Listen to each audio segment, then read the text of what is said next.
All right, it's time for Your Money with Evans Financial. Joining us, as always, is Colin Evans. Colin, thank you for joining us. We've been still haven't gotten our studio audience for our top 10 list to react as we go along, but maybe we'll get there. Well, I guess we're almost running out of time. I know, last one for the month. This is. Oh, wow. Guess we didn't make it happen. But this is an important top 10, an appropriate one to end it.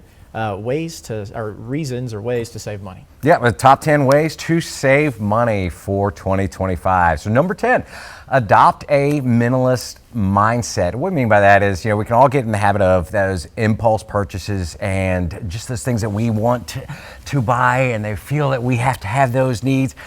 However, if we can actually go into a little bit minimalist style of living, that can actually help keep money on our side of the ledger. Number 9, maximize savings opportunities. Look at maybe putting money away into an IRA, or if you have a 401k at your place of employment, that is a great place to start.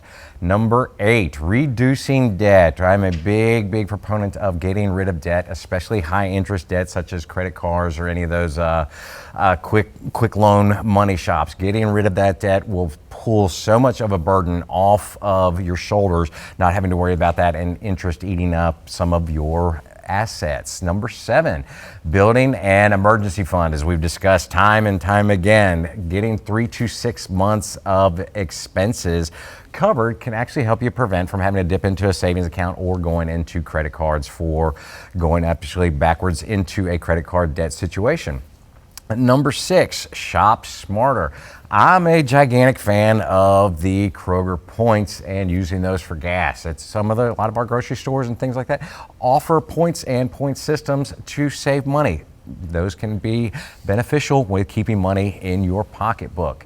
At number 5, use the 30-day rule. This is an outstanding one because sometimes we see something new, or the latest, greatest iPhone, or maybe the new Air Jordans, or a new vehicle that's come out, and we kind of get all flustered and be like, I can't wait to get that. I've got to have that. Well, the 30-day rule is, why don't you sit on it for about a month, and that want might necessarily not be as strong. You might not want to spend that money anymore, and might put that use elsewhere. Number 4, cut unnecessary expenses. There's a couple apps that are great that are out there of cutting some of the things that we might sign up for that we don't realize. Could be magazine subscriptions, all the TV channels that are out there today, or as I'm a big gym junkie, but if you're not using it, that could be a wasted expense if you're not going to use that. Number 3, pay yourself first. And a lot of times it's very, very common that we hear, I'll get to the end of the month, I'm going to save whatever's left out of my paycheck. Pay yourself first and live on the rest. When that becomes a habit, it's no longer an issue, and you'll actually start putting money into the savings account by putting it up and saving for yourself first.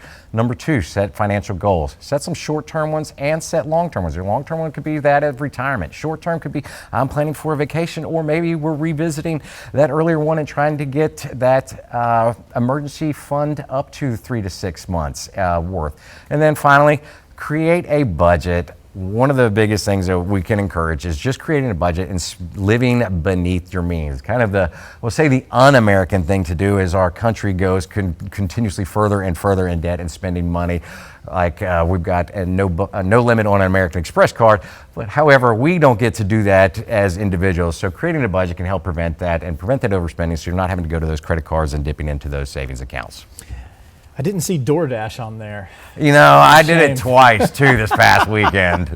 Yeah, I was waiting to say stop DoorDashing every meal, Alex. I had to have two. I did. I was like, it's just going to be a lazy day. So we're out of time, but quickly, where can folks get a hold of you? Absolutely, evansfinancial.com, or if you got a show topic or show idea, kick us an email at info@evansfinancial.com.